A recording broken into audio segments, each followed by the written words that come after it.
Ladies and gentlemen, boys and girls, and of course, various and sundry humanoids, welcome to the channel. I'm Cap, this is my place. For those of you who are returning, welcome back.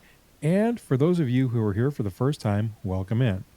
In this month's installment of the Marksmanship series, we're taking a look at the things that go into a very basic individual first aid kit intended to use to treat gunshot wounds.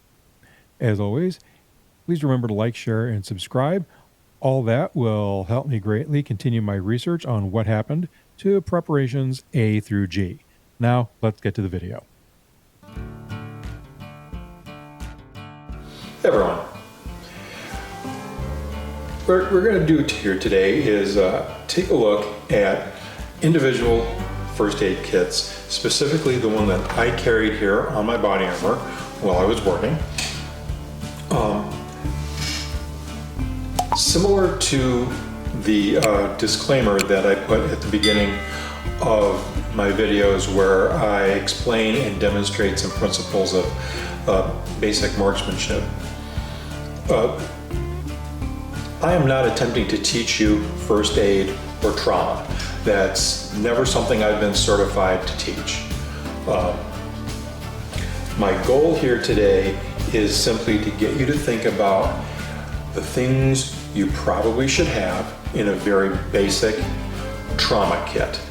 We're not talking about Red Cross first aid, we're talking about trauma.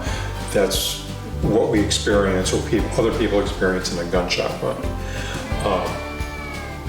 You really should pursue in-person education from a professional in this regard.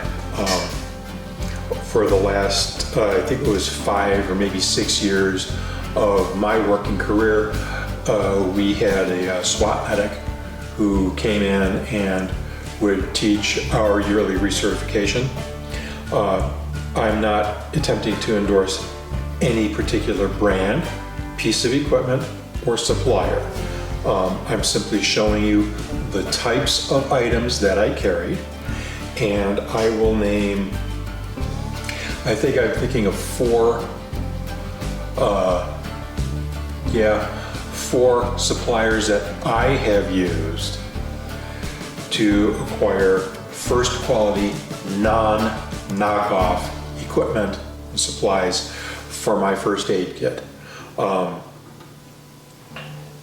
So the first thing we need are dressings. Remember, all you're trying to do is stop or slow bleeding until a qualified professional with a hopefully fully stocked ambulance is on scene. So here I have an example of a dressing. Obviously this one is open. This is the so-called Israeli dressing. They come in a couple of different sizes. This one is 6x4. On the one side, it has the regular pressure dressing, just like the old-fashioned 4x4s that we used to have back when I was in the Army. It's got a cleat here, and it has a long elastic piece on the end, and in that is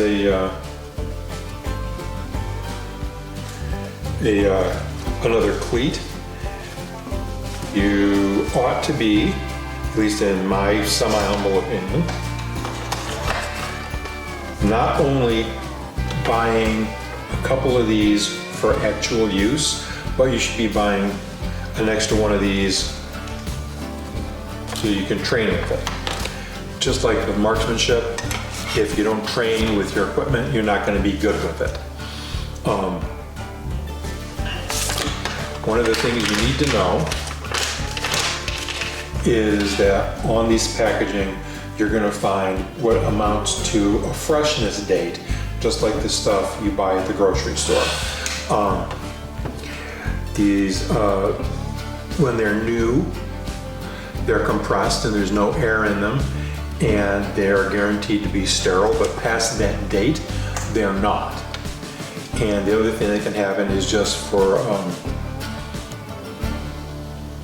as the package rubs inside any kind of container that you put it in, the package itself may become compromised. Once that happens, sterility is not guaranteed. Although, and I'm not recommending you use something that you know isn't sterile, but it will still stop bleeding. The second thing, a tourniquet. I use the CAT tourniquet, not because it's better than anything else. There are several different modern tourniquets. There are 4, maybe even 6 of them that are excellent. They all have their strong points, and some of them have drawbacks. The CAT tourniquet is what we were issued where I worked. Again, you should purchase several of them, stash them around in the house, on your person, in your vehicle for possible use.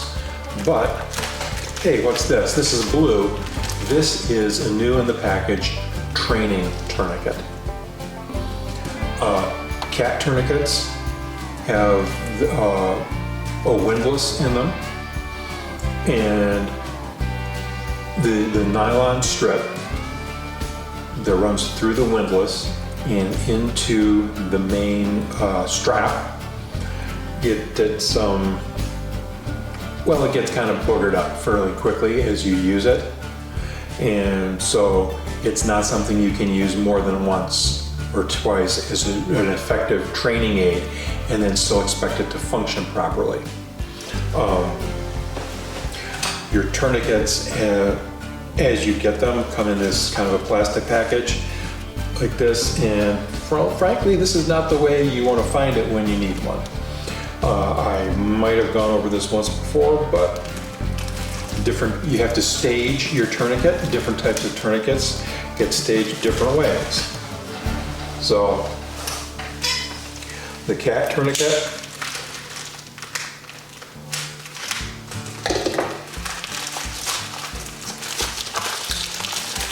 first thing you need to do, the bag needs to go bye-bye. There's an instruction sheet. Again, you should be getting your instruction in person from someone qualified to do so. They should be licensed to give that instruction by the state where you live. That's not going to go back into my pocket without a struggle, so the hell with it. So this is the tourniquet as it comes out of the package. We want to open this up all the way.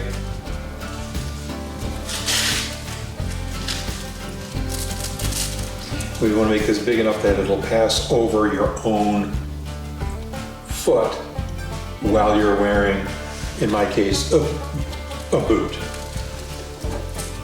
Put the tab off center, and now we can fold it back up. It has this tab here that when you use it, it goes across the opening that holds the windlass in place. You don't want to store it like that.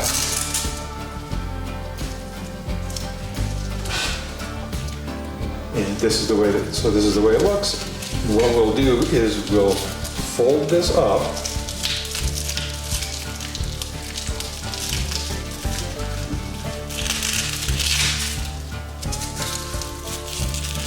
and it'll go someplace like your IFAK.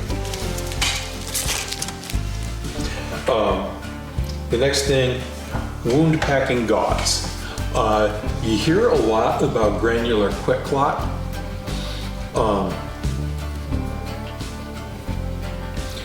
Granular products, if you start watching videos that are produced by EMS professionals, granular products don't necessarily get down into a wound if it's, say, a deep but narrow laceration. And you don't necessarily need a hemostatic product. So what is that? A hemostatic product is one that promotes clotting. Just plain C-fold gauze that's labeled new in the package as for wound packing is just fine, because what it does, it's a secondary source of direct pressure in the wound. there are a couple of different types of hemostatic agents that are in these new second or possibly third generation products. They no longer generate a lot of heat the way the originals did. As a matter of fact, the originals, one of the major complaints was that they would, as they began to activate, would generate enough heat that they would burn the patient, which is obviously not something that we want. So again, wound packing gauze doesn't necessarily need to be hemostatic as long as it's a good quality gauze and of course the packaging is intact. A chest seal. I like to have a couple of chest seals, 2 of them, because what goes in may also go out, which is why I also, in my IFAK, like to have 2 of these dressings. A self-venting chest seal is also called an occlusive dressing. What it is, it's a non-permeable layer of something, usually some sort of plastic. You can make them in the field with some tape and a bag like you get vending machine chips from. They're got adhesive on 3 sides or partially on a 4th, and what they do is they allow air out of the body cavity. What's called the pleural cavity around the lungs. And so if you have a sucking chest wound, that allows the lung to reinflate, but prevents air from getting back in through the hole. It's kind of self-regulating.